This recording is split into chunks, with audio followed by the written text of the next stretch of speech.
This is one of the few times I'll take my mask off because I really want to be heard. Mr. Speaker, we are here to debate this bill, and debate, I think, is the best option. We need to debate it, particularly because in my mind, although I may agree with a lot of the bill, I think it comes with certain ramifications which we need to address. At some point in time, we need to address it.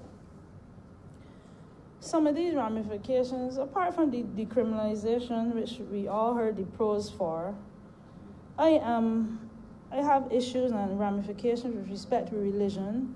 I don't have too much of an issue with religion because I think we don't have the right to dictate how people will practice their religion in their own quarters. There are ramifications with respect to education, with respect to our children, the youth in our society, and society as a whole. And in essence, despite the honorable member for St. James North saying harming oneself, it does have ramifications in terms of harming the individual who will be caught with this marijuana. As I said, I have no real concerns or argument with the part with religion, but I want to go on to the ramifications with respect to education. And how, for one, and I have heard concerns, how do teachers, or how are teachers expected to deal with children? And there are children that are at school at 18 and 19 years old, by the way. In this environment, especially when there's online schooling, enough distractions, some of them get bored, both teachers and students, some of them are distracted. How do teachers deal with a student coming in to the classroom after using marijuana? And let us not fool ourselves. There are many people who look at this bill as permission to use marijuana, whether it be 10 grams or 14 grams. A lot of people are looking for this bill as permission to use such. So I'm worried about that phase. How do teachers, for one, deal with that? Are we prepared to put counselors, psychologists in the schools? Are we prepared to put more of these in each and every school? Because it will be needed. What about our children? Yes, we are decriminalizing more than 14 or more grams, but in essence, that's telling me that my sister, who is a little older, can use 10 grams, and I'm seeing it in my household. My cousin can use a little less, and I'm seeing it. The government is not prosecuting at that level, and I'm seeing it. So what's really wrong with myself using it as a 10-year-old? And it happens. These are some of my concerns. How do children deal with it? And in essence, that goes to the parents and the rest of society. How do we deal with that problem? Are parents comfortable with this initiative? You know, I'm hearing about Jamaica and St. Vincent with respect to the amount they are using. And I heard arguments. Yes, I've been to a conference in Trinidad maybe 2 years ago, and that was one of the issues. And the parliamentary representatives there from both St. Vincent and Jamaica were proud of the fact that they're decriminalizing it. And I asked one, how would you feel if your son comes home with the amount of marijuana that they have decriminalized? And the first thing, without a thought, she said, not at my house. So it's okay to say this in here, but as a parent, I am worried about it. How do I defend the fact that somebody comes at my house and I know and I disagree with it, but the law says that they're allowed to use it without criminalization? This is one of my issues. Are parents comfortable with it? It won't be long. And society as a whole, how will we accept it? How will we deal with somebody smoking? We don't agree with it, but it's within the legal amount. Is it okay for me as a medical practitioner to take a break from a patient? Excuse me, sir, I need to go and smoke a 10-ounce spliff, coming right back. Would that be taken as normal? Would that be acceptable in my world, for instance? And I know there are doctors that smoke, and they're not always of sound mind in practicing. Would that make it okay for me to go to work and take a break to do this?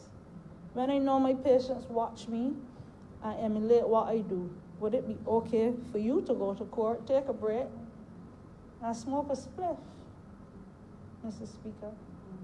These are things that are knocking about in my mind. I'm looking at the legislation, and I'm seeing police officers given the right to say what they think if a patient is addicted to marijuana. But the jury is still out on where marijuana addiction starts and ends. How does a police officer, and I'm looking at it from the point of view, lately a lot of the lawyers, many of you in here, yes, but a lot of the lawyers have been picking down our legislation and finding holes.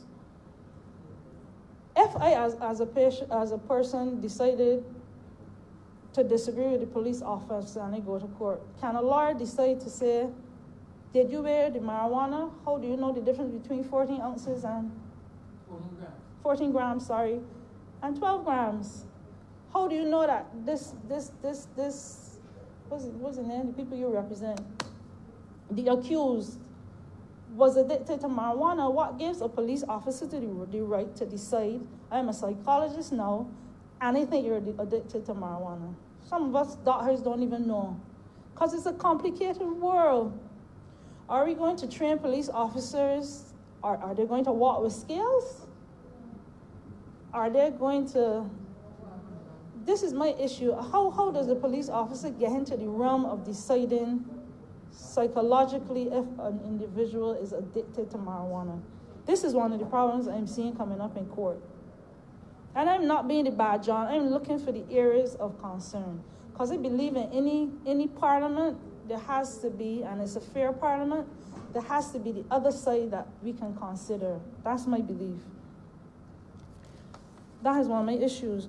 And I heard the honorable member for St. Joseph speaking about the cost-benefit ratio, the cost-benefit analysis, and how we would decrease the cost of the courts, etc., etc. But what about the cost-benefit analysis for the psychiatric hospital when our youth see it as permission for them to use it? I have seen cases where hallucinations, one spliff, whether it be laced or not, I don't know the nuances of it. One spliff can send a person hallucinating till they... I had one that came in my office and broke the mirror. I had to call the police. What are the cost-benefit analysis of that? What are the cost-benefits analysis to the National Council of Substance Abuse, who I'm sure will see more cases, where the house is often full? Do we have the money and the funding to do this? Do we have the time? Do we have to spend basically time in educating the public where marijuana is concerned? I said it before with respect to the medicinal marijuana.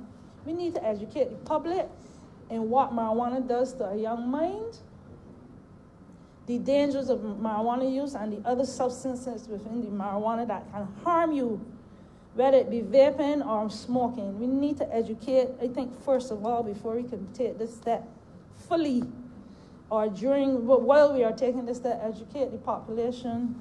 Get someone in terms of the harms of marijuana, because a lot of them don't know it. I've seen people that told me, when I take marijuana, my mind is clear, and I can write the best essays and come up with the best plans. On the other hand, I've seen people that did it once, I was convinced that fleas all over the body and would never use it again. You can't only show the good side of it, the decriminalization of it. With respect to self-harm, I think that has to be considered, despite the honorable member for St. James North. People are hurting themselves every day with marijuana use. It is not necessarily, that's why laws are put in place to protect the individual, not only the rest of the public, but to protect the individual. That is why using cocaine is illegal, because you don't want people dying of cocaine use. There are reasons why you're smiling on Mr. Speaker, but that is why laws are put in place to protect not only the rest of society, but the individual as well.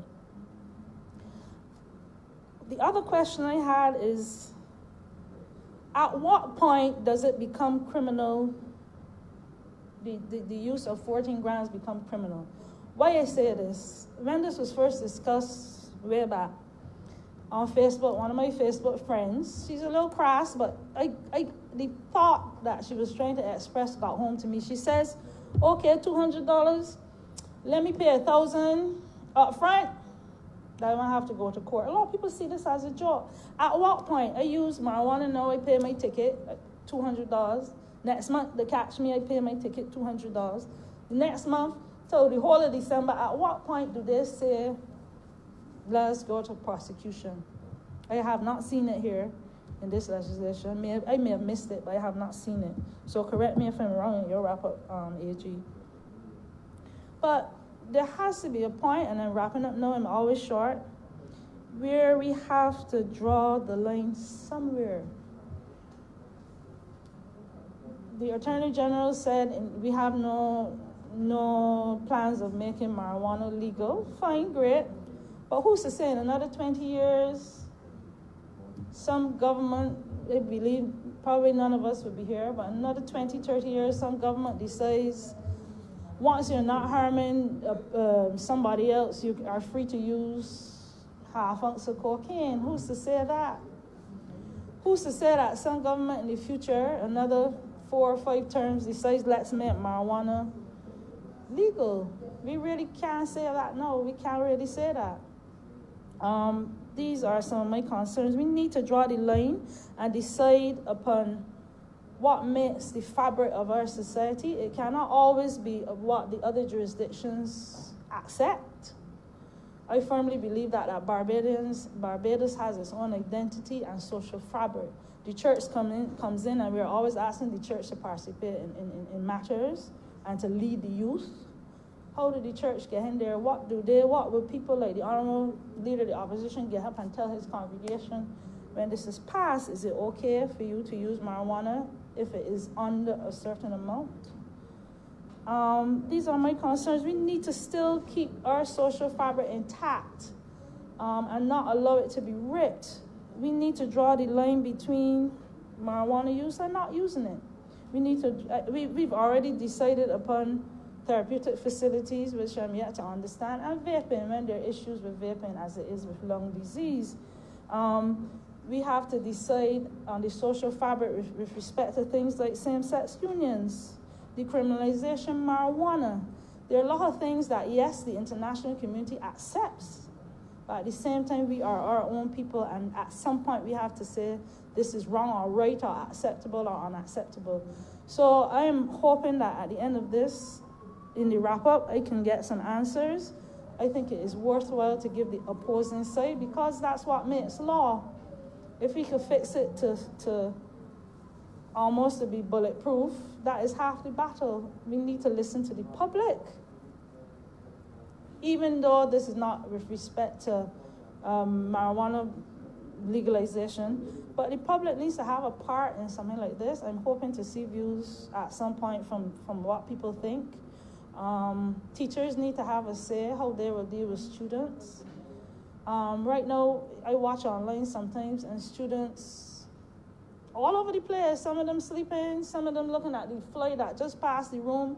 How do we deal with students that are otherwise distracted by marijuana? And it happens.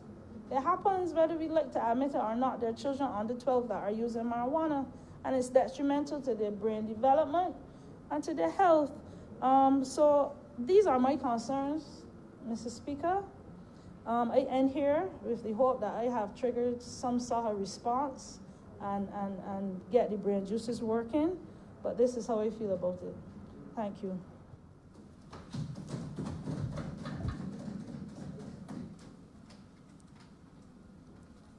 Honorable Leader of the Opposition. Thank you very much, Mr. Speaker. And I will try to be as brief as I possibly might be. You know, one has come to expect,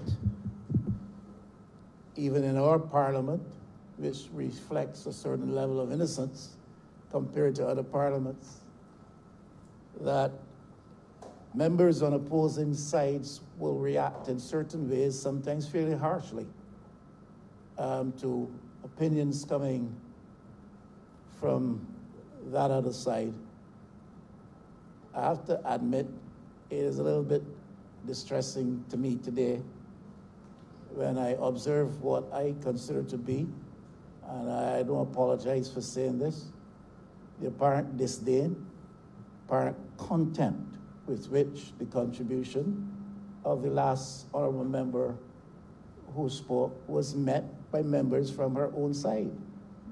I mean, I think, Mr. Speaker, you can rule me out of order if you would, but I think each of us has been sent here by the people we serve at a constituency level to express our views in their interests as we see it. And our opinions are to be met with a certain level of respect. If the fact that we are on opposing sides reduces the expected level of respect, I guess sometimes that is understood and may even to some people be acceptable. When it comes from members of your own side, I think that that really goes beyond, is a step too far, and it is distressing. And I will say that and stand by that, because the level of apparent disdain and contempt for an alternative opinion to me just now was quite obvious.